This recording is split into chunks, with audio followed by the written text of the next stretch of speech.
الحمد لله رب العالمين حمد الشاكرين وأفضل الصلاة وأكمل السلام على سيد الأنبياء والمرسلين وعلى آله وأصحابه وأهل بيته وذريته أجمعين. أما بعد فأعوذ بالله من الشيطان الرجيم. بسم الله الرحمن الرحيم.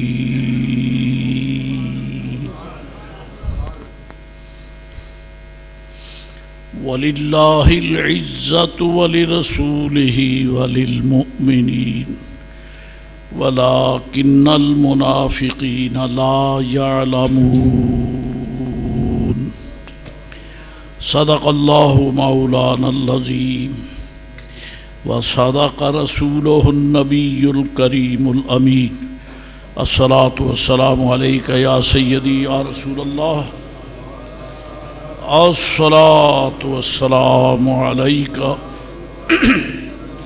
وعلى آلك وأصحابك يا حبيب الله. الصلاة والسلام عليك وعلى آلك وأصحابك يا حبيب الله. علم اللہ تعالیٰ کا نور ہے اور یہ حضرت امام مالک رحمۃ اللہ تعالی علیہ کا فیصلہ ہے. العلم نور، کہ علم جو ہے یہ ایک نور ہے جو ہر کسی کے لیے نہیں ہوتا. یدعوہ اللہ، یہ نور اللہ تعالیٰ ایمان والوں کے دلوں میں خود رکھتا ہے. کتاب میں اس نور کی تجلی ہیں. اصل نور وہ ہے جو اللہ والوں کے دلوں میں ہوتا ہے. چنانچہ قرآن کریم میں اللہ کریم فرماتا ہے افمن شرح اللہ صدرہ، تو کیا جس کا سینہ اللہ تعالیٰ نے کھول دیا، فَهُوَ عَلَى نُورٍ مِّن رَبِّهِ، وہ اپنے رب کی طرف سے روشنی پر ہوتا ہے. مقصد یہ ہے کہ جس طرح تشبیہ نہیں، بات سمجھنے میں جلدی آ جاتی ہے. ایک شخص وہ ہے جس کی آنکھوں میں وہ دیکھتا ہے تو دھندلا سا نظر آتا ہے، اس کی آنکھوں کی روشنی کچھ دیکھنے میں خلل محسوس کرتی ہے. تو ڈاکٹر اور طبیب کہتے ہیں کہ موتیا اتر آیا ہے اور اسے آپریشن سے، اگر وہ آپریشنیبل ہو تو دور کیا جاتا ہے اور پھر اسے نظر آنے لگتا ہے. اور بعض ایسے بھی ہوتے ہیں کہ آپریشن کے باوجود بھی نظر ٹھیک نہیں ہوتی، اللہ معاف کرے. کہنا یہ ہے کہ جب ڈاکٹر اور سرجن آنکھ کا آپریشن کرے تو جسے پہلے قریب بڑی مشکل سے دیکھتا تھا وہ اسے فاصلے سے بھی آسانی سے نظر آنے لگتا ہے، کیونکہ اس کا آپریشن سرجن نے کیا ہے، ڈاکٹر نے جو کہ ماہر ہے، اسپیشلسٹ ہے، اس نے آپریشن کیا ہے. لہذا اسے اب بلا تکلف دور سے نظر آتا ہے. کچھ یہی کیفیت قرآن پاک بیان فرماتا ہے کہ جس کا سینہ اللہ تعالیٰ نے اسلام کے لیے خود کھول دیا ہے تو اس کے لیے اللہ تعالیٰ کی طرف سے روشنی حاصل ہو جاتی ہے. اور وہ روشنی ایسی ہے کہ وہ حقائق جو بے ایمانوں کو نظر نہیں آتے وہ ایمان والوں کو نظر آتے ہیں، کیونکہ اللہ سبحانہ و تعالی ایمان والوں کو جنہیں چاہے، ہر کسی کو نہیں، جنہیں چاہے، افمن شرح اللہ صدرہ فہو علی نور من ربہ، وہ اپنی رب کی طرف سے روشنی پر ہوتا ہے، یعنی پھر اس کی دیکھنے والی نظر کے آگے پردہ آتا ہی نہیں، اور وہ روشنی بصر کی نہیں ہوتی بلکہ بصیرت کی ہوتی ہے۔ علی بصیرۃ انا ومن اتبعنی، سرکار فرماتے ہیں اپنے غلاموں کو کہ میں بھی بصیرت پر ہوں اور جو میرے پیچھے پیچھے چلتے ہیں ان کو بھی اللہ بصیرت عطا فرماتا ہے۔ جی ادھر فرمایا فہو علی نور من ربہ، اور علماء فرماتے ہیں کہ اولیاء اللہ میں جو کمالات ہوتے ہیں وہ سب ان کے رسول پاک علیہ السلام کے دروازے کی خیرات ہوتی ہے اپنی طرف سے۔ جب ایمان ان کے بغیر نہیں ملتا تو باقی کمال کون سا ملے گا؟ ایمان بہت بڑا کمال ہے، اور یہ سرکار کے دروازے سے ملتا ہے، نبی رحمت علیہ السلام کے آستان کرم سے ملتا ہے۔ باقی دلائل، باقی براہین، باقی مسائل، باقی آیات بینات، باقی ساری تفصیلات جو ہیں یہ تبھی کارگر ہوتی ہیں جبکہ حضور کے آستان کرم سے ایمان کی دولت مل جائے۔ اسی کو اللہ کریم فرماتا ہے انما المؤمنون الذین آمنوا باللہ ورسولہ، ایمان والے صرف وہ ہیں جنہوں نے اللہ کو مانا اور اس کے رسول علیہ السلام کو مانا، تو یہ حضور سے ملتا ہے۔ اور یہ شرح صدر، سینے کا کھلنا، یہ نہیں ہے کہ اس کا سینہ پہلے 1 فٹ تھا اب 2 فٹ ہو گیا، نہیں، بلکہ رب ذوالجلال کی طرف سے اس پر جو انوار و برکات و تجلیات کا القاء ہوتا ہے تو وہ باطنی پردے اٹھ جاتے ہیں، جو پہلے کچھ نہیں دیکھ سکتا اب وہ سب کچھ دیکھتا ہے، سب کچھ دیکھتا ہے۔ چنانچہ ہم اللہ والوں کی ملفوظات جلیلہ پڑھیں تو ہمیں معلوم ہوتا ہے کہ ان کی نظر وہاں پہنچتی ہے جہاں کسی کی بھی نظر نہیں پہنچتی۔ آپ کی دوربین اور آپ کے یہ جدید تکنیک کے آلات کہ آپ یہاں بیٹھ کر پوری دنیا کے بڑے بڑے مقامات کو دیکھ لیتے ہیں، اس آلے کی نظر سے آپ کو دور سے نظر آ جاتا ہے، یہ کل کی بات ہے۔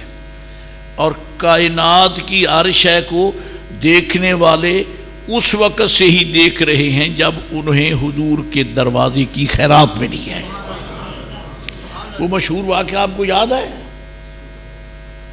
کہ اکابر اسلام نے کرامات کے ثبوت میں معتزلہ کا رد کرتے ہوئے، جنہوں نے انکار کیا ہے کہ کرامت کوئی شے نہیں ہے، انہوں نے ان کا رد کرتے ہوئے سیدنا عمر فاروق اعظم کی نگاہ کا حوالہ دیا ہے۔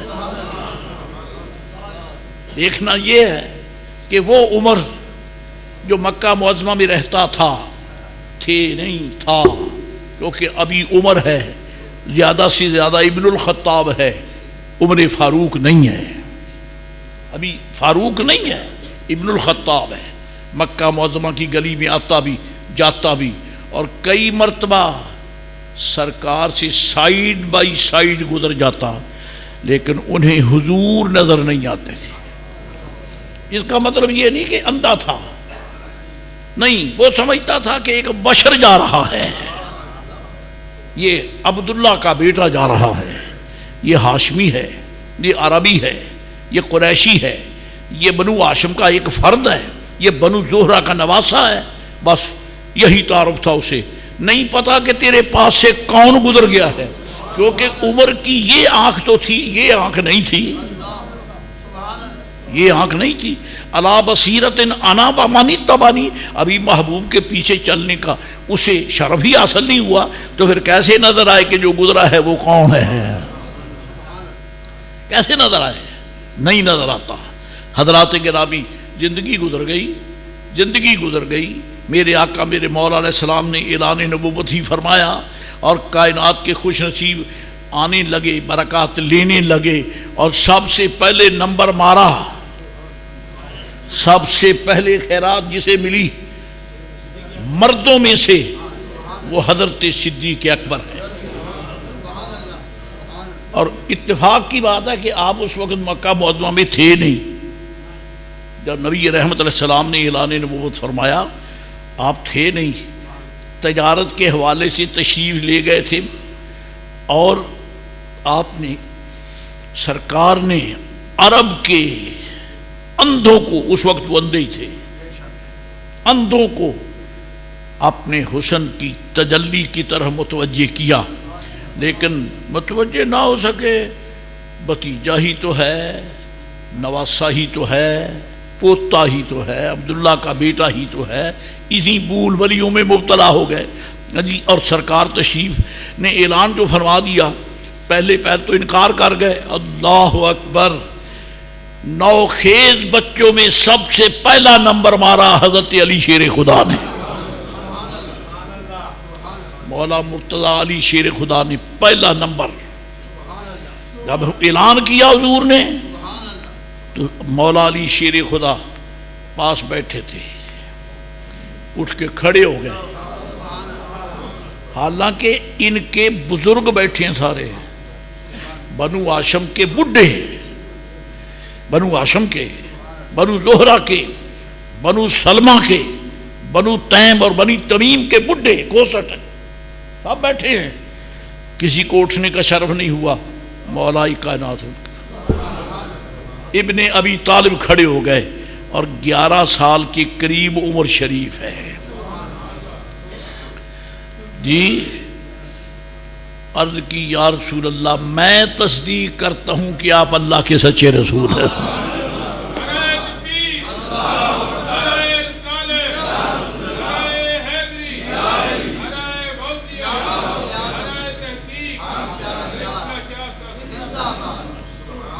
قوم کے لوگ ہنس دیے، بڑا آیا، کل کا چھوکرا ہے، بڑے بڑے عقل والوں کو، بڑے بڑے سیاڑوں کو تو پتہ نہیں چلا، یہ چھوکرا کہہ رہا ہے کہ میں گواہی دیتا ہوں، بے وقوف تھے نا جب انہوں پتہ نہیں تھا یہ نبی ہے، ایک بچے نے تائید کی، باقی نے کسی نے کی نہیں ہے، ان بے وقوفوں کو کیا پتا ہے کہ یہ شہنشاہ اولیاء نے تصدیق کی ہے، یہ علی ہے، یہ علی ہے، اخی مصطفیٰ ہے، یہ اخی مصطفیٰ ہے صلوات اللہ تعالی وسلم، لیکن ابھی 11 سال کے بچوں میں ان کا مقام ہے۔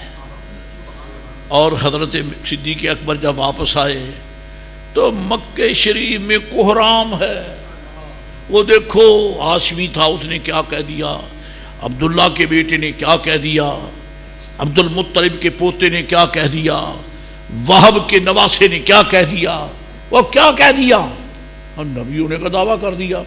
صدیق اکبر اپنے گھر آئے اور سب سے پہلے ابو بکر صدیق رضی اللہ تعالی عنہ کا دروازہ کھٹکھٹایا، ابو جال نے، آپ باہر آئے، کیا بات ہے بھائی، کہتا وہ سنا، وہ تو نے سنا، فرمایا کیا سنا، کہتا ہوں تیرا ساتھی، کیونکہ آپ شروع سے ہی حضور کے ساتھ رہتے تھے، شروع سے ہی، جب سے ہوش سنبھالا سید عالم علیہ السلام سے عمر ظاہری میں 2.5 سال کے قریب چھوٹے ہیں، سرکار کی عمر شریف اس وقت ان سے 2.5 سال زیادہ تھی جی۔ اور یہ بھی محبت کی معراج ہے کہ میرے آقا کے وصال شریف کے بعد یہی 2.5 سال بعد میں گزارے ہیں، پھر یہ بھی سفر کر گئے ہیں۔ 63 برس کی عمر میں میرے آقا ملائے اعلیٰ میں گئے، اور 63 برس کی عمر میں حضرت صدیق اکبر نے سفر کیا، یعنی محبوب کی عمر سے بھی آگے گزرنا پسند ہی نہیں کیا، آگے جاننا ہی پسند نہیں کیا ہے۔ سبحان اللہ، کہنا یہ ہے کہ یہ خدا کی حکمت ہے، ذکر حضور کا، دروازہ ابو بکر کا، اور سب سے پہلے کھٹکھٹا کے خبر دینے والا بدترین دشمن اسلام۔ جب تو نے سنا، کیا سنا؟ تیرا ساتھی وہ کیا کہتا ہے؟ یہ کہتا ہے، یہ کہتا ہے۔ اچھا، دروازہ بند کر لی، مطلب یہ کہ تو دفع ہو، میں پوچھ لوں گا، میں پوچھ لوں گا۔ وہ تو دال فے عین ہوا۔ صدیق اکبر چلتے چلتے حضور کے آستانے کرم پر آئے۔ جی، دنیا کے محدثین کے عظیم استاد اور شیخ محب طبری رحمۃ اللہ علیہ الریاض النظرہ میں باب باندھ کے ہیں، باب اول من اسلم، سب سے پہلے کس نے اظہار ایمان کیا، یہ باب باندھا ہے۔ حضرت صدیق اکبر آئے، سرکار جلوہ گر ہیں، سلام کیا، بیٹھ گئے۔ حضور مجھے ایک خبر پہنچی ہے۔ فرمایا ٹھیک پہنچی ہے، ٹھیک پہنچی ہے۔ اللہ اکبر، اللہ اکبر، اللہ اکبر۔ نقش پہلے تھا، حضرت صدیق اکبر کے قلب میں حضور کی نبوت کا نقش پہلے ہو چکا ہے۔ کیسے ہو چکا ہے؟ یہ جس سفر سے واپس مڑے ہیں نا، اس سفر میں آپ نے شام کی سرزمین میں خواب دیکھا، خواب دیکھا۔ خواب ایسا تھا جو پہلے کبھی نہیں دیکھا، عجیب خواب، ایسا عجیب خواب کہ سوچوں میں پڑ گئے کہ اس کا اصل نتیجہ اور تعبیر کیا ہے۔ اس وقت ایک کاہن تھا، کاہن ایک خاص قسم کا گروہ تھا جو کہ بظاہر تو جیسے جادوگر نہیں ہوتے ایسے ہوتے تھے۔ وہ ایسی ایسی باتیں کوئی ڈھکی چھپی کر دیتے، کوئی جھوٹ بول دیا، کوئی سچ بول دیا۔ آپ اس کے پاس گئے اور کہنے لگے مجھے ایک خواب آیا ہے، میں خواب کی تعبیر پوچھنا چاہتا ہوں۔ اس نے کہا خواب کیا آیا ہے؟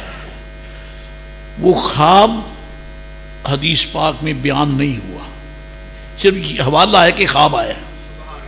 اس نے پوچھا خواب کیا ہے؟ آپ نے اسے سنا دیا۔ کہتا اچھا خواب تو میں نے سن لیا، یہ بتا تیرا قبیلہ کون، تیرا قبیلہ کون سا، تو ہے کہاں سے؟ فرمایا انا من مکہ، میں مکہ معظمہ سے ہوں، میں مکہ معظمہ سے ہوں۔ کہنے لگا تیرا خاندان؟ فرمایا میرا خاندان یہ ہے۔ آپ نے خاندان بھی بتایا۔ کہتا اگر تو سچوں سے دو تین باتیں اور پوچھی، ممن انتا، من انتا، ممن انتا، اور کچھ خاندانی وضاحتیں پوچھی۔ پوچھنے کے بعد کہتا اگر تو سچا ہے، اگر تو سچا ہے تو پھر میں تمہیں یہ خوشخبری دیتا ہوں کہ تیرے شہر میں رسول اللہ آ گئے۔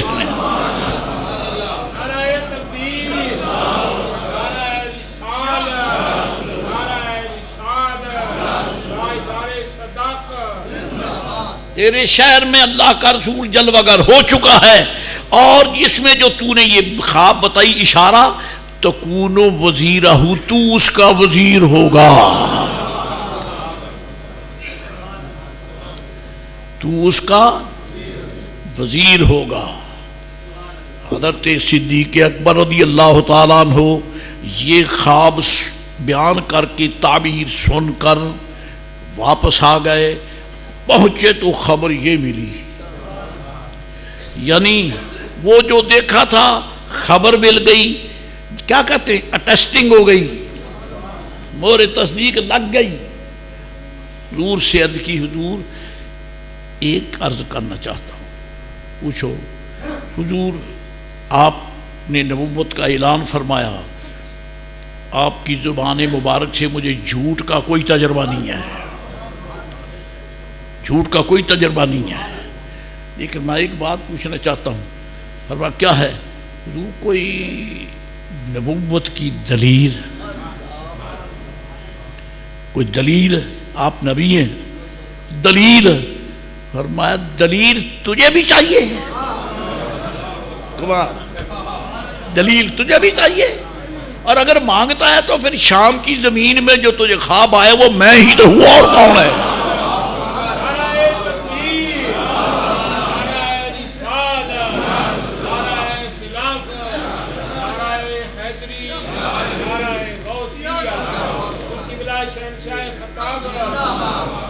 میری دلیل وہ خواب ہے جو تو نے سرزمین شام میں دیکھا.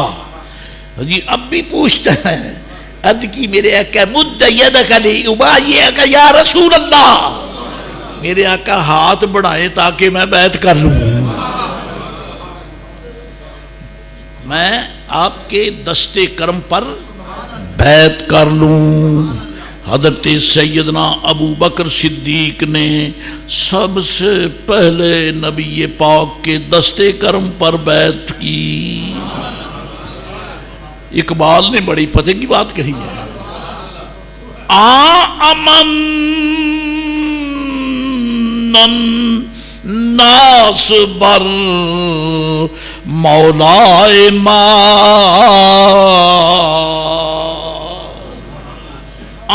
امن، امن عربی ہے میں نے بہت بڑا خدمت گزار. امن الناس بر مولائے ما، کلی میں اول سینہ ما، کلی میں اول سینہ ما، طور سینا کا کلیم موسیٰ علیہ السلام ہے، در مصطفیٰ کے سینہ کا کلیم صدیق اکبر ہے. وہ رسول کلیم ہے، یہ صحابی کلیم. ویسے رب کریم نے سیغہ ایک ہی دیا ہے، چنانچہ اللہ تعالیٰ نے قرآن شریف پڑھیے، اللہ توفیق عطا فرمائے، اپنے انبیاء کو بڑے بڑے عظیم خطابات سے نوازا ہے. وہ لوگ اب بھی توبہ کر لیں تو کھڑے رہیں گے. میں قسم کھا کے کہتا ہوں اللہ تعالیٰ نے اپنے رسولوں کی اونچی سے اونچی شان بیان کی.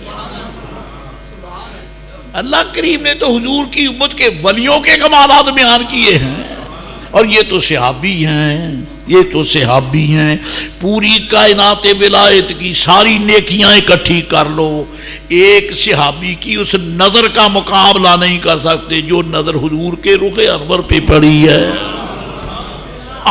کلی میں اول سینہ ما، سب سے پہلے حسن ذات کے جلووں والے رسول کو ماننے والا صدیق اکبر ہے. امام اعظم ابو حنیفہ رضی اللہ تعالی عنہ آپ کے سامنے مسئلہ پیش ہو گیا.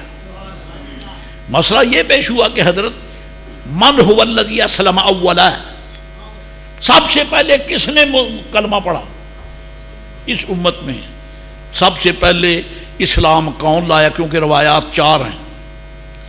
ایک روایت یہ ہے کہ سب سے پہلے اسلام علی شیر خدا لائے، دوسرا قول یہ ہے صدیق اکبر لائے، تیسرا قول یہ ہے کہ حضرت زید لائے، چوتھا یہ ہے کہ حضرت طیبہ طاہرہ ام المومنین خدیجۃ الکبریٰ لائی. وہ لائی سب سے پہلے. آپ کی خدمت میں یہ مسئلہ پیش کیا گیا کہ حضور اب یہ چار اقوال ہیں، ان میں مطابقت کیسے فرمایا؟ بات ہی آسان ہے، اس میں مشکل کو ہے ہی نہیں، بالکل کھری اور سچی بات ہے، ہر قول سچا ہے. وہ کیسے؟ فرمایا جو یہ کہتے ہیں کہ سب سے پہلے اسلام لانے والے علی شیر خدا ہیں، سچے ہیں، یعنی بچوں میں اسلام لانے والے سب سے پہلے علی شیر خدا ہے.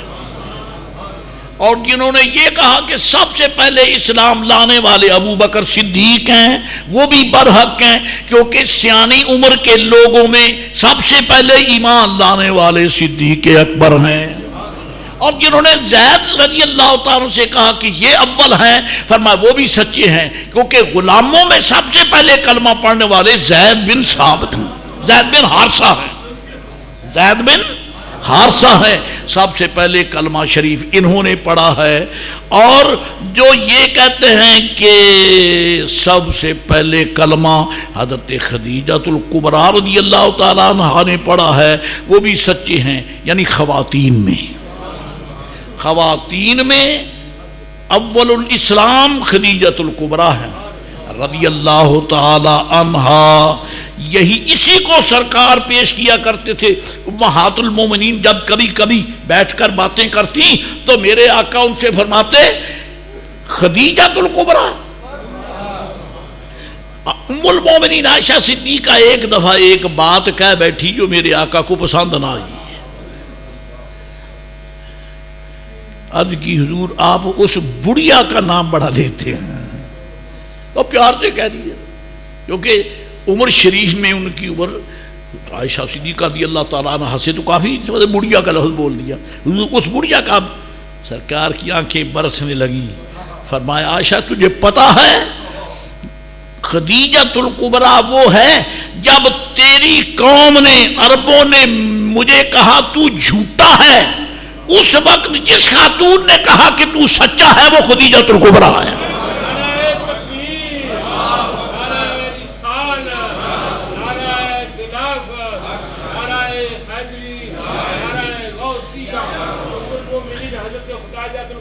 ابھی بنو وہب کو کلمہ نصیب نہیں ہوا، ابھی بنو وہب کے لوگ مسلمان نہیں ہوئے، خدیجۃ الکبریٰ پہلے حضور کی غلامی میں داخل ہوئی اور اپنا سارا مال ہی حضور کے قدموں پر نچھاور کر دیا۔ اور ایک بڑی پیاری ادا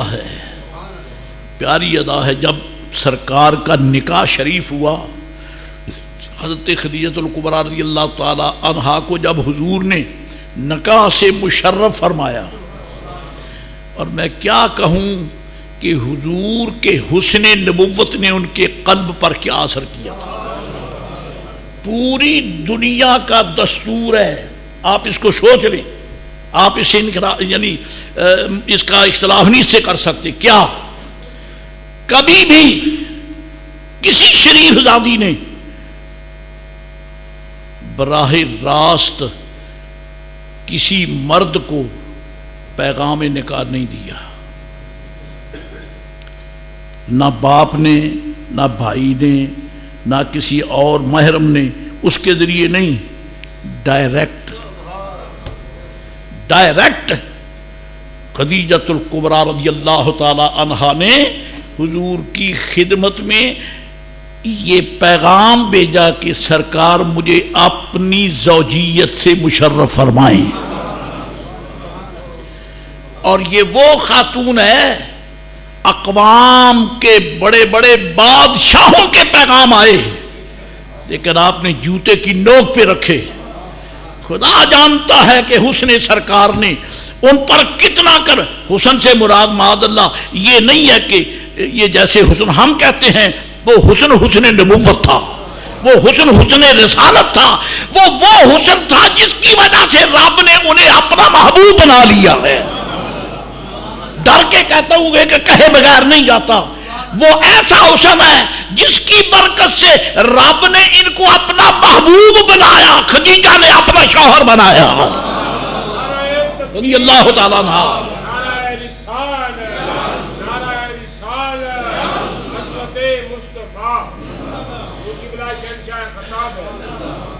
پیغام بھیجا ہے، ذرہ بھر دل میں خیال آیا کہ لوگ کیا کہیں گے، وہب کی بیٹی، مکہ معظمہ کی خواتین میں بہت بڑی عزت کی مالک، پیکر شرافت، مجسمہ غیرت، شریف زادی، جس کی شرافت کی کائنات کی خواتین قسمیں کھاتی ہیں، اس نے خود پیغام دے دیا. لوگ کیا کہیں گے؟ نا یہ خدا کی قسم ڈر ہی نہیں ہے. کیوں لوگ کیا کہیں گے؟ یہی کہیں گے نا کہ خدیجہ نے محمد کو پیغام بھیجا صلی اللہ علیہ وسلم. جب دیکھیں گے کہ جسے پیغام بھیجا وہ محمد ہے تو پھر وہ یہ نہیں کہیں گے اعوذ باللہ اس کا زیر آوارہ ہے، وہ یہ کہیں گے اس کا انتخاب لاجواب ہے، اس کا انتخاب لاجواب ہے. یوں کہو کہ خدا کے محبوب کے قدموں کو قبضے میں لے لیا ہے. انوکھی بات ہے، انوکھی بات ہے، انہونی بات ہے، لیکن کوئی پرواہ نہیں کی.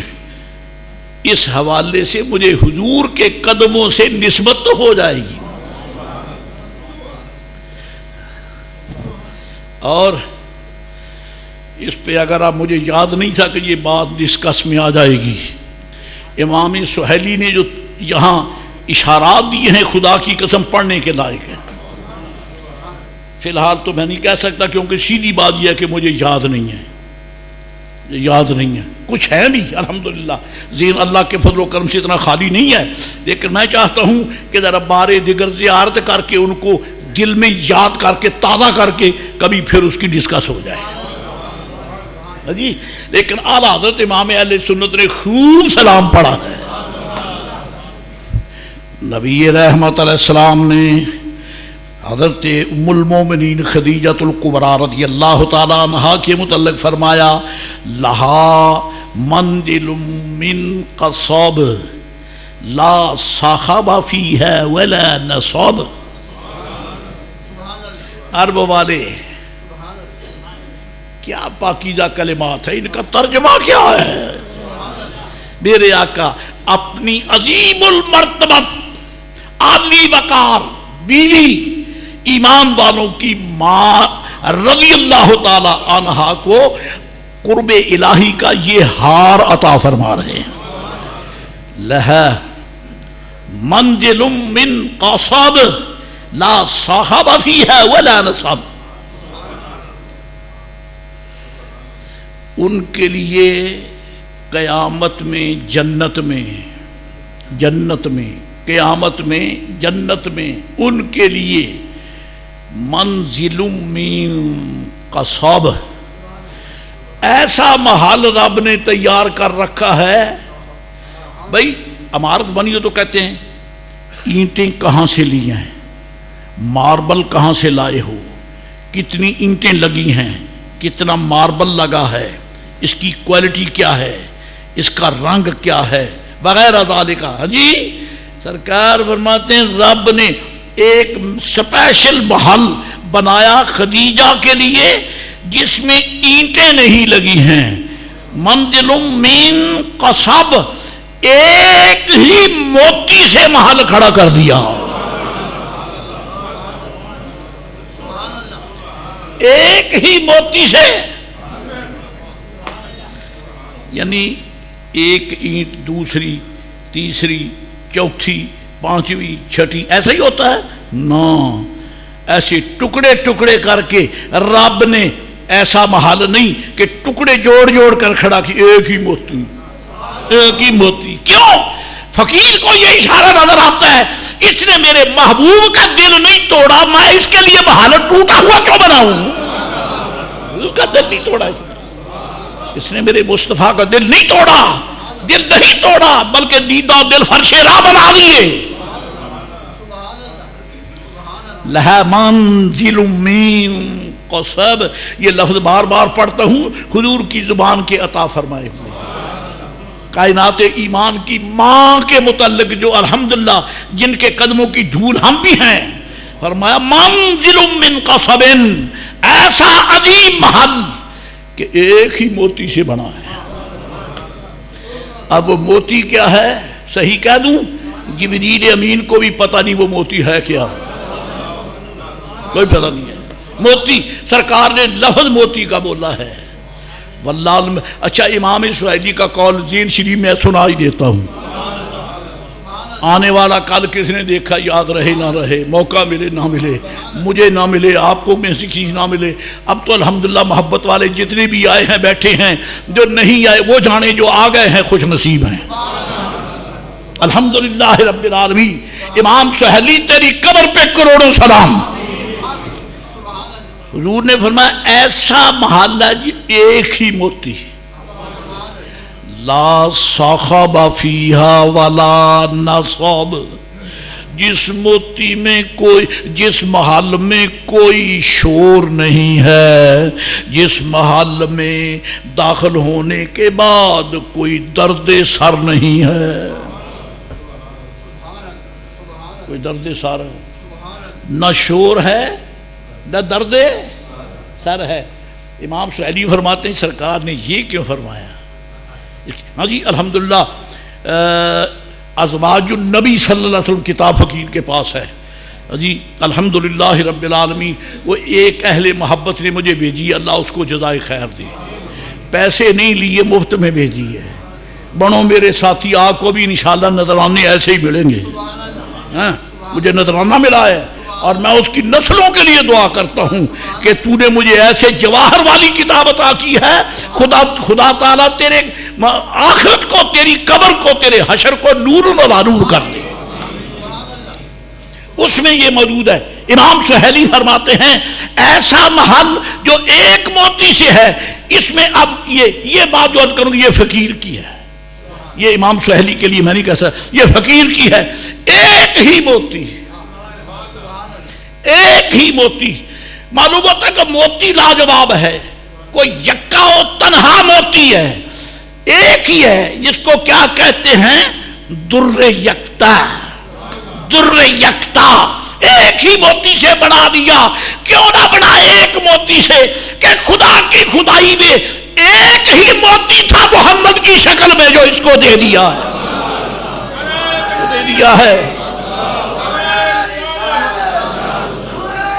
علیہ السلام۔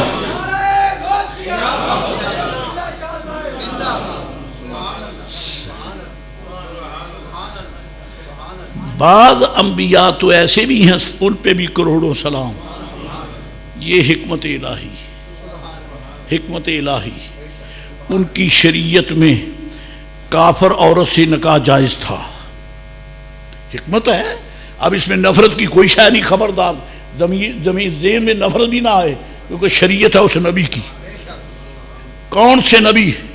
حضرت جناب اللہ فرماتا ہے وَاضْرِبْ لَهُمْ مثل الرجلين، ہاں رب کریم فرماتا ضرب اللہ مثل الذین کفروا امرأۃ نوح وامرأۃ لوط۔ لوط علیہ السلام کی شریعت میں یہ نکاح جائز تھا، نوح علیہ السلام کی شریعت میں یہ نکاح، جیسے سرکار علیہ السلام کے آغاز بعثت شریفہ میں آپ کی شریعت میں شراب حلال تھی۔ اب یہ کہ لفظ بولنے سے آپ کے طباع پر اثر تو ہوتا ہے، یہ ہونا چاہیے، لیکن یہ اس لیے کہ ہم اس کو حرام سمجھتے ہیں۔ جب حرام نہیں تھا کہا تھا حضور نے سے، جب حرام نہیں کہا تھا اس وقت چاہے آپ نے دودھ پی لیا چاہے شراب پی لی، جو کہ وہ جائز تھی، حلال تھی۔ نفرت کب پیدا ہوئی؟ جب میرے آقا نے حکم دیا کہ یہ حرام ہے، پتہ چلا یہ شے بری ہے۔ کب بری ہے؟ جب حضور فرما دے بری ہے۔ جب یہ شے اچھی ہے، کب اچھی ہے؟ جب سرکار فرما دے کہ اچھی ہے۔ اور اچھے برے کے لیے فیصلہ مصطفیٰ ہی ہے۔ خدا کرے اچھے بنو ایسے کہ محبوب کہہ دے مولا یہ میرے اچھے غلام ہیں، یہ اچھے غلام ہیں، یہ میرے اچھے غلام ہیں۔ اور میرے دوستوں حاتم ابن ابی بلتہ سے غلطی ہو گئی۔ حاتم ابن ابی بلتہ ان سے خطا ہو گئی، تفصیل میں نہیں جا سکتا۔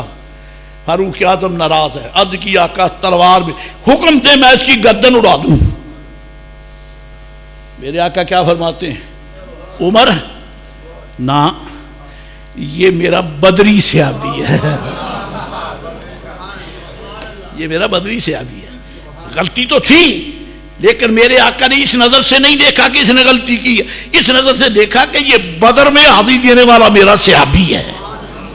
پتا چلا غلطی کے باوجود بھی حاتم برا نہیں ہے، کیونکہ حضور نے برا نہیں کہا۔ جس کو میرے آقا برا نہ کہیں اس کو برا کہنے والا بدترین بغیرت اور کتا ہے۔ صدیق اکبر کو اچھا مصطفیٰ نے کہا، فاروق اعظم کو اچھا حضور نے کہا، عثمان غنی کو اچھا حضور نے کہا، مولا مرتضیٰ کو اچھا حضور نے کہا۔ جو صحابہ کرام کو برا کہے وہ کتا خنزیر ہے، بدبخت ہے۔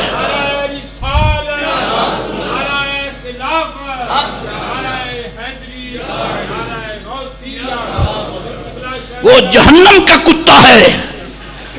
حسن ہو یا عیب فیصلہ یہاں ہوتا ہے، فیصلہ یہاں ہوتا ہے۔ سرکار جو فیصلہ کرے خدا خود فرماتا ہے وَمَا آتَاكُمُ الرَّسُولُ فَخُذُوهُ وَمَا نَهَاكُمْ عَنْهُ فَانْتَهُوا۔ محبوب جو دے دیں لے لو، جس سے روک دے رک جاؤ، کیونکہ سب اختیار حضور کو ہے۔ بات آگے چلی گئی۔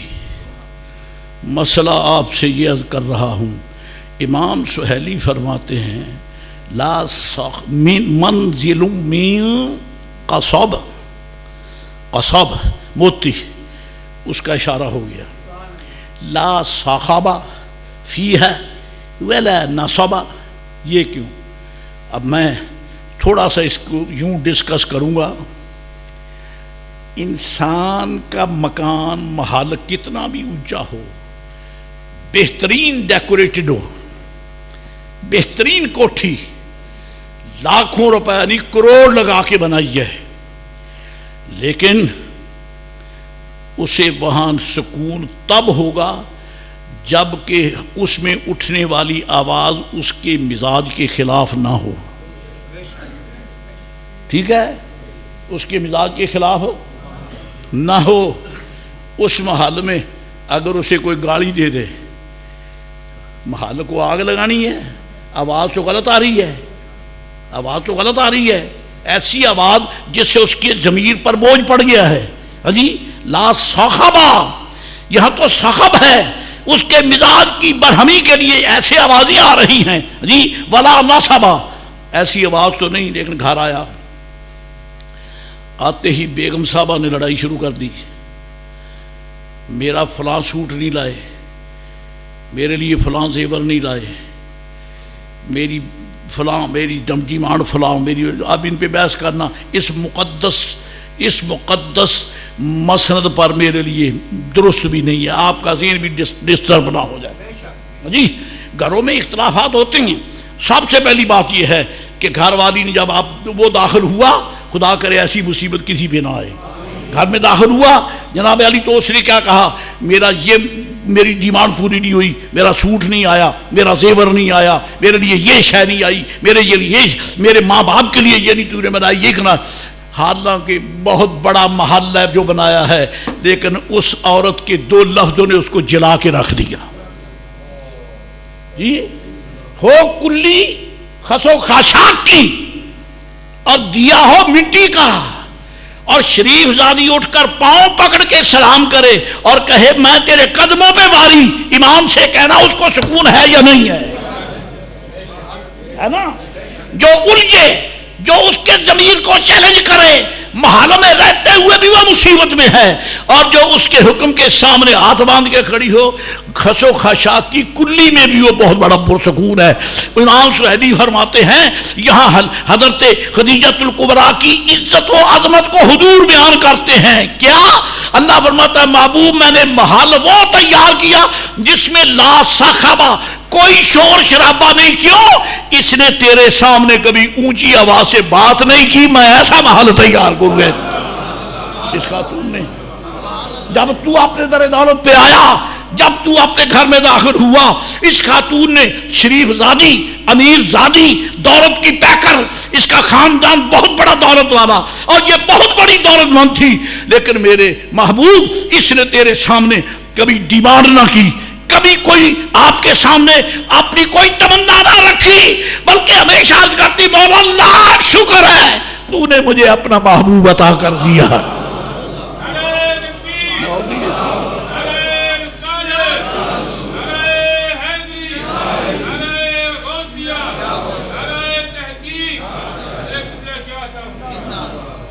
یار غار حرا میں تو جبریل ایک مرتبہ آیا، غار حرا میں جبریل علیہ السلام،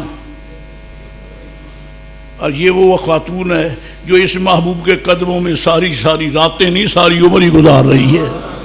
اب میں کیا کہوں، وہ رہتا وہاں ہے، اس کی قسمت اس سے جدا ہے، بڑی عزت پہ مبنی ہے۔ لا صخبہ، کیوں شور نہیں ہوگا وہاں کہ اس خاتون نے، شریف زادی نے کبھی محبوب کے سامنے اف تک نہیں کی، آواز اونچی نہیں کی۔ دوسرا ولا نصبہ، کہ خاتون غلط بات کرے، شوہر کا سر، وہ کہتے میرا بلڈ پریشر ہائی ہو گیا، میرا سر درد سے جناب محترم پھٹنے لگا، اللہ تعالیٰ فرماتا لا نصبہ، محبوب اس نے جب بات کی تیرا دل خوش ہوا، آج میں بھی اس کے لیے میں نے وہ محل تیار کیا ہے کہ یہاں اس کے لیے بھی درد سر نہیں، تیرے لیے بھی درد سر نہیں ہے۔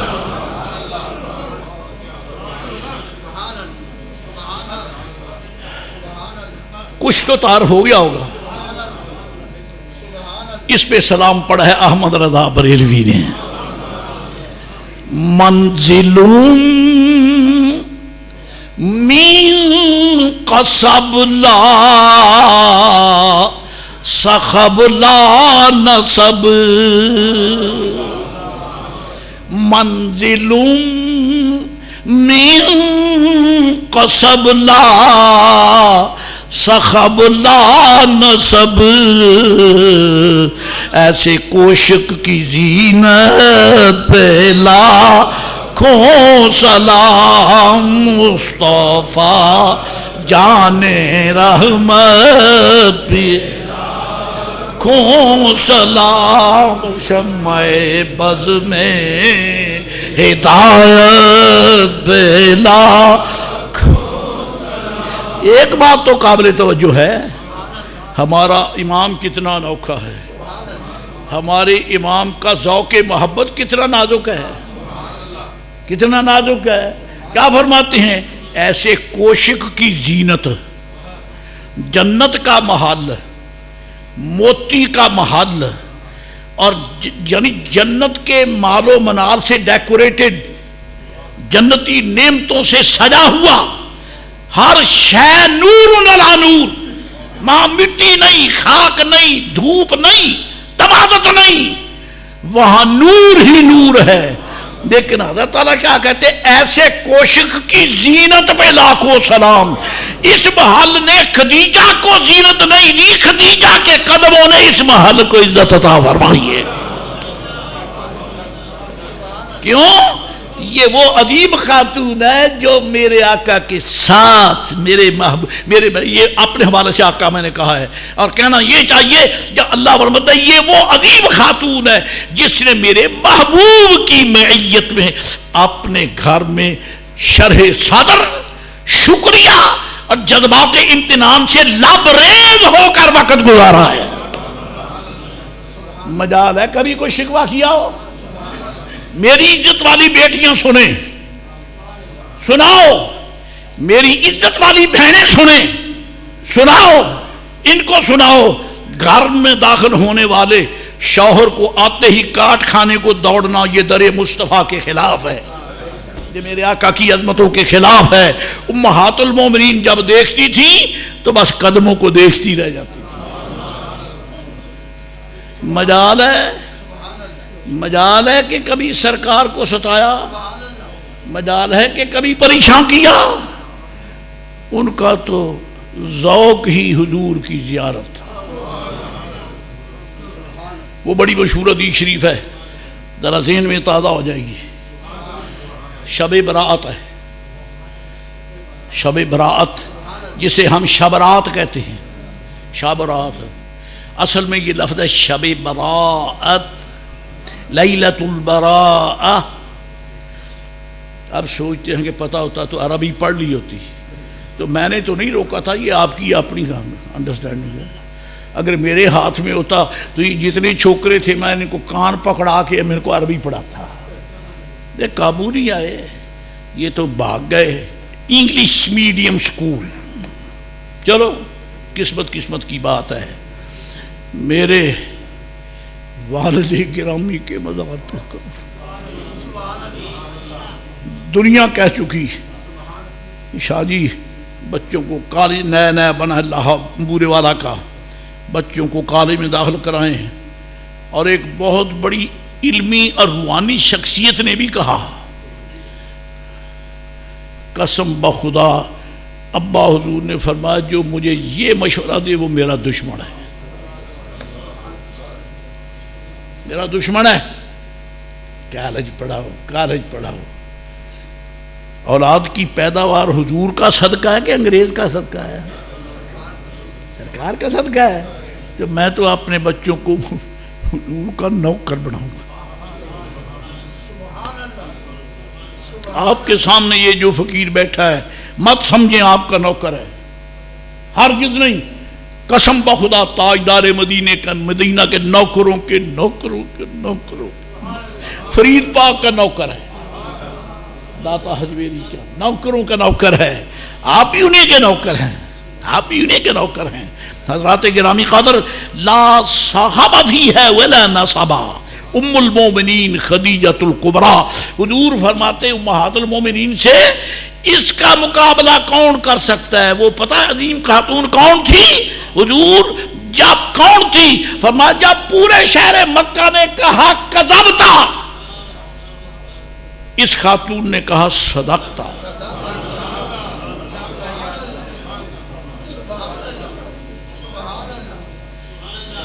اللہ اکبر، اللہ اکبر، اللہ اکبر، اللہ اکبر. کبھی خدیجۃ الکبریٰ کی یاد آتی تو میرے آقا کی آنسوں سے آنسو برستے تھے. اور کبھی در دولت پہ بکری ذبح ہوتی نا تو آپ کیا فرماتے؟ اس کے ٹکڑے کرو، فلاں خاتون کے گھر بھیجو، فلاں خاتون کے گھر بھیجو، فلاں خاتون کے گھر بھیجو. کسی مرد کا نام لیتے ہی نہیں. سرکار خواتین کے گھروں میں کیوں؟ فرمایا پتہ نہیں وہ خدیجۃ الکبریٰ کی سہیلی ہے، وہ خدیجۃ الکبریٰ کی سہیلی ہے. خدا جانتا ہے کہ ان کے متعلق میرے آقا کے قلب میں کتنا پیار تھا، کتنی محبت تھی. اور رب کریم نے بھی اس حوالے سے بھی حضور کو راضی کیا. چنانچہ لکھا ہے تو حدیث شریف میں کہ حضرت خدیجۃ الکبریٰ رضی اللہ تعالیٰ عنہ گھر سے امیر زادی، دنیا کے امیر ترین خاندان کی بیٹی،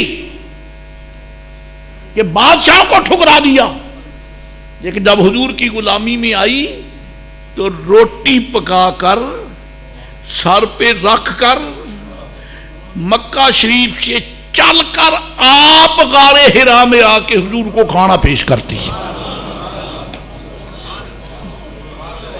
میں ان لمحات پہ ڈسکس نہیں کر سکتا، لیکن آپ کو سوچنا تو ضرور پڑے گا کہ بیوی کو پتا ہے میرا شوہر وہاں بیٹھا ہے، وہ آ کے کہے گی یہاں تو نے تنہائی لے لی ہے، بیٹھ گیا ہے، شادی ہو گئی، نکاح ہو گیا، اب یہاں بیٹھ گیا، گھر کیوں نہیں آتا؟ چلو گھر چلو. ہوتا ہے یا نہیں ہوتا؟ ہوتا ہے نا. قسم بخدا کھانا پکا کے بارگاہ میں پیش کر کے بیٹھی رہتی، زیارت کرتی رہتی. مجال ہے کہ کبھی کہا ہو حضور اٹھ کر گھر چلے؟ نہیں. جانتی تھی کہ خدا کے رسول کے دو تعلق ہیں، ایک تعلق جسمانی ہے، ایک روحانی ہے. روحانی جسمانی تعلق میرے ساتھ ہے، روحانی خدا کے ساتھ ہے.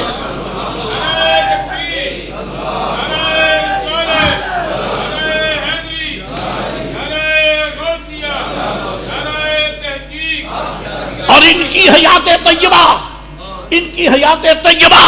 ان کے جسمانی جناب تقاضوں پہ نہیں گزرتی، روحانی تقاضوں پہ گزرتی ہیں. ان کا رب جہاں بٹھائے وہاں بیٹھتے ہیں، جہاں بٹھائے وہاں بیٹھتے ہیں. آپ آ رہی ہیں، حسن اتفاق جبریل بھی بیٹھے، میں پوچھتا ہوں جبریل کا ٹھکانہ سدرہ، وہاں گرمی کے سردی، بتاؤ ونٹر کے سمر، کچھ بھی نہیں، خاک مٹی نور، نور ہی نور۔ تیرا محلہ کدھر؟ کہتا جی فلاں، میں بہت پریشان ہوں، میرے محلے دار مجھے تنگ کرتے ہیں۔ اور جبریل کا محلہ کون سا؟ نیکسٹ ٹو سدرہ عرش اولا۔ جبریل کا ٹھکانہ وہاں جہاں آگے عرش اولا، عرش چھت، سدرہ پہ جبریل، یعنی سدرہ اور عرش کے نیچے رہنے والا جبریل اتنا اونچا کہاں بیٹھا ہے؟ غار حرا میں، جہاں جناب علی روڑے ہی روڑے ہیں۔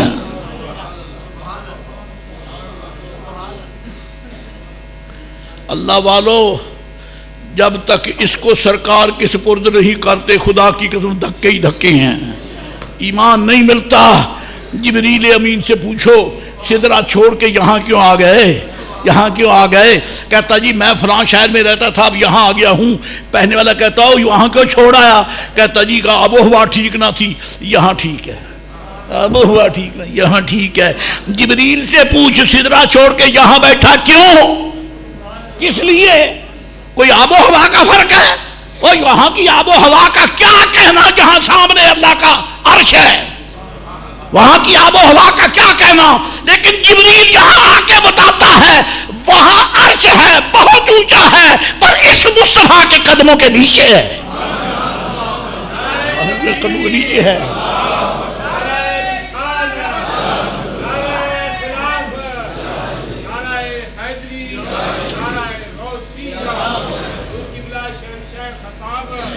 عرش حق ہے مسند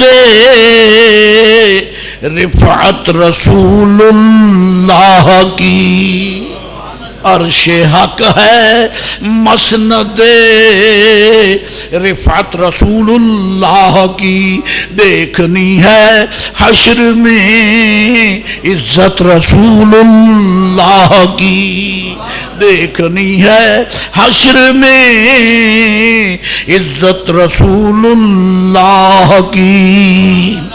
تجھ سے اور جنت سے کیا نسبت اے منکر دور ہو، ہم رسول اللہ کے جنت رسول اللہ کی، ہم رسول اللہ کے جنت رسول اللہ، ہم رسول اللہ کے جنت رسول اللہ کی۔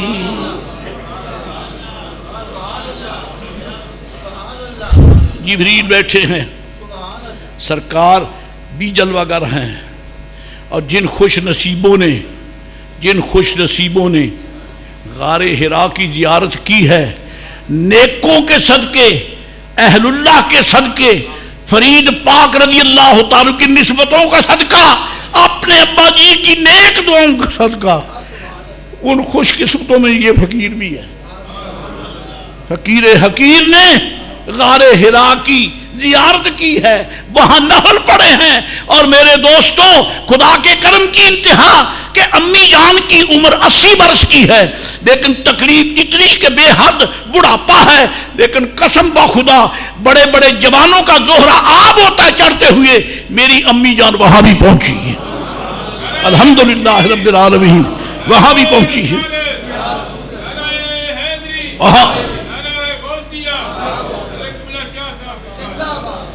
ہم نیچے بٹھا کے اجازت لے کے اوپر چلے گئے کہ امی جان آپ کی صحت درواجوی سی ہے، اوپر جانا پڑتا ہے، آپ تشریف رکھیں، دعا فرمائیں، ہم بھی کریں گے، ہم زیارت کریں۔ فرمایا اچھا بیٹا جاؤ، ہمیں معلوم ہے کہ کس درد بھرے دل سے ہمیں آگے گئے، پون گھنٹہ لگا ہوگا۔ میری اس وقت جوانی تھی، بھرپور جوانی کا ٹائم تھا یہ جی، لیکن میرا اوپر کا سانس اوپر، نیچے کا نیچے، ایسے جناب زہرہ گداز سفر، اور جب وہاں پہنچے حضرت آدھ گھنٹہ نہیں ہوا تو پیچھے سے آواز آتی ہے پت ممی آ گئی.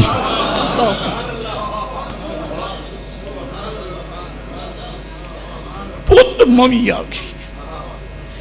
بس زمین جگہ نہیں دیتی تھی کہ ہمیں پتہ ہوتا کہ آپ کو اس قدر اس سلسلے میں آپ کا خیال ہے تو ہم کندھوں پہ بچھا کے لاتے ہیں.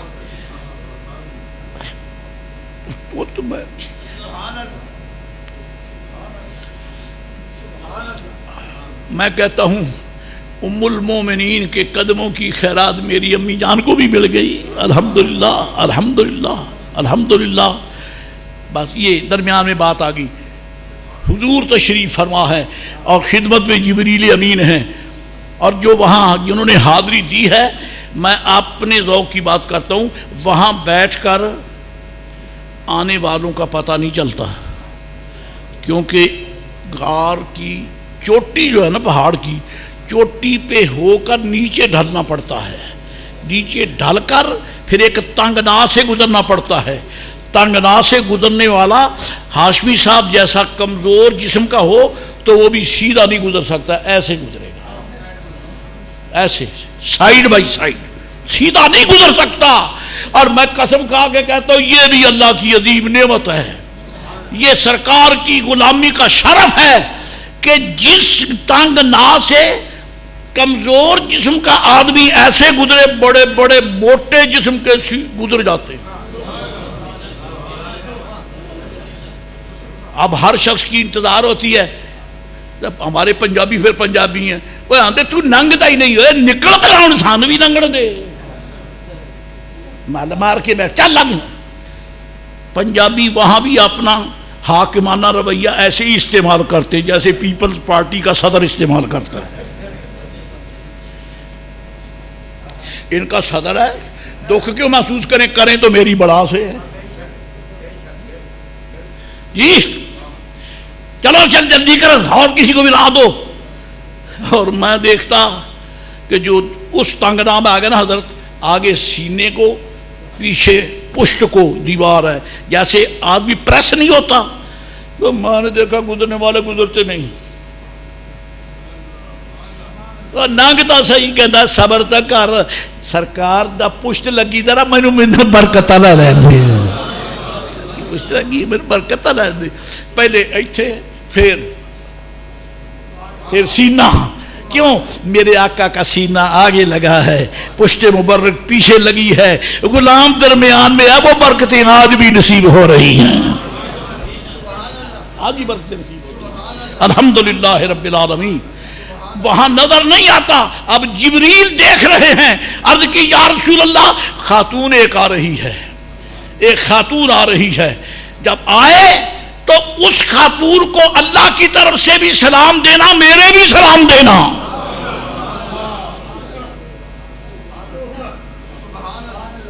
اس خاتون کو میرے بھی سلام دینا، اللہ کے بھی سلام دینا.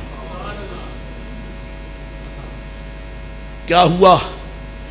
جبریل تو یہ سلام عرض کر کے چلے گئے، کیونکہ اب محبوب کے نہان خانہ میں اور حضور کی خلوت گاہ میں اب جبریل کا تو کوئی کام نہیں نا، تو چلے گئے نا. اب میرے آقا علیہ السلام کی اہلیہ پاک ام المومنین خدیجۃ الکبریٰ رضی اللہ تعالیٰ عنہ داخل ہوئیں، سلام عرض کیا، قدموں میں بیٹھ گئیں. اور اب میرے آقا نے جبریل والا پیغام سنایا. فرمایا خدیجہ تجھے اللہ کا بھی سلام، جبریل کا بھی سلام. اب مجھے بتا دو اس خاتون کا ڈیمانڈ نوٹس کیوں ہو؟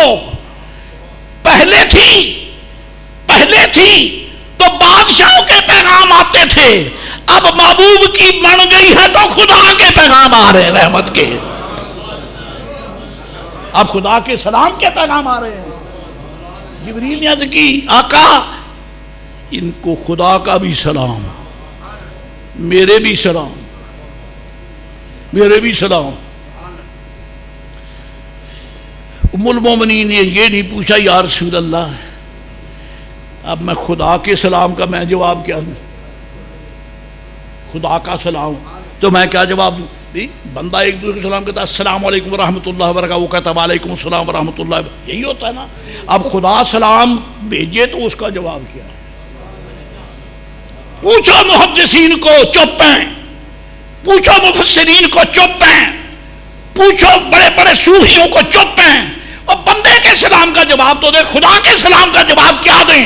ابھی سرکار سے پوچھا نہیں گیا کہ سلام آ گیا، جواب کیا دیں؟ بس نگاہ محبوب کا جلوہ پڑا. خدا کی قسم خدیجۃ الکبریٰ نے وہ جواب دیا کہ کائنات عشق آشا کر لی. یہ بھی نہیں فرمایا میرے آقا نے خدیجہ میں تجھے پیغام دینے لگا ہوں یہ سلام کا جواب جوں دینا، نہ ایسے نہیں. فرمایا تجھے اللہ کا سلام جبریل کہہ گئے، تجھے اللہ کا سلام اور جبریل کا سلام. آپ نے کیا کہا؟ عرض کی یا رسول اللہ اللہ والسلام، اللہ والسلام. اللہ کو تو نام ہی سلام ہے، اللہ کا تو نام ہی سلام ہے جی. وَعَلَى جِبْرِيلَ السلام والسلام علیکہ یا رسول اللہ. یہ سب برکتیں میرے آقا کی غلامی کی جی.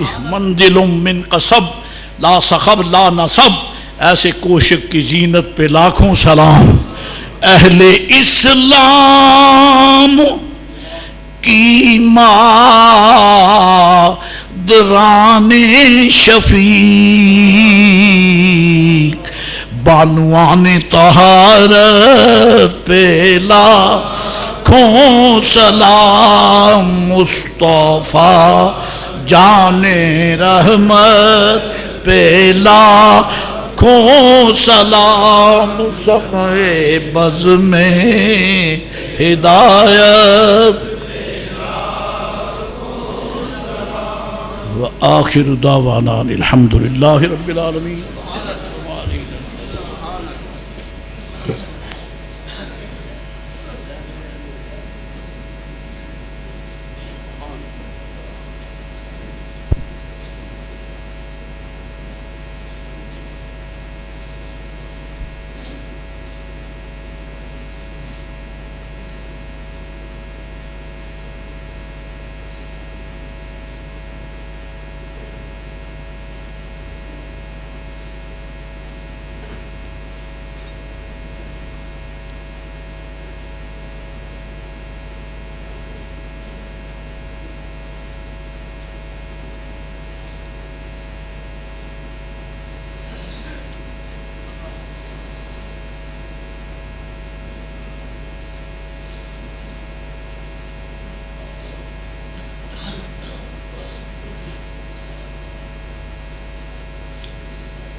بلغ العلا بکمالہ کشفت حسنت ذنوب صالح.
اللہ اکبر اللہ اکبر اللہ اکبر اللہ اکبر اشہد ان لا الہ الا اللہ اشہد ان لا الہ الا اللہ اشہد ان محمد رسول اللہ اشہد ان محمد رسول اللہ حی علی الصلاة حی علی الصلاة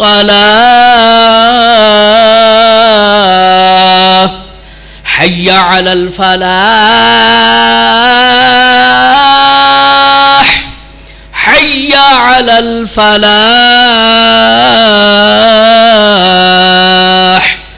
اللہ اکبر اللہ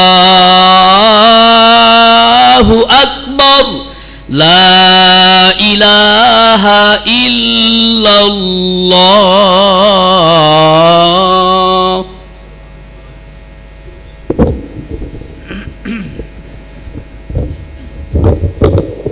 الحمد للہ نحمده ونصلي ونسلم على رسوله الكريم وعلى آله وأصحابه وأهل بيته وذريته أجمعين أما بعد فأعوذ بالله من الشيطان الرجيم هو الله الذي لا إله إلا هو عالم الغيب والشهادة هو الرحمن الرحيم هو الله الذي لا إله إلا هو الملك القدوس السلام المؤمن المهيمن العزيز الجبار المتكبر سبحان الله عما يشركون والله الخالق البارئ المصور له الأسماء الحسنى يسبح له ما في السماوات والأرض وهو العزيز الحكيم. بارك الله لنا ولكم في القرآن العظيم ونفعني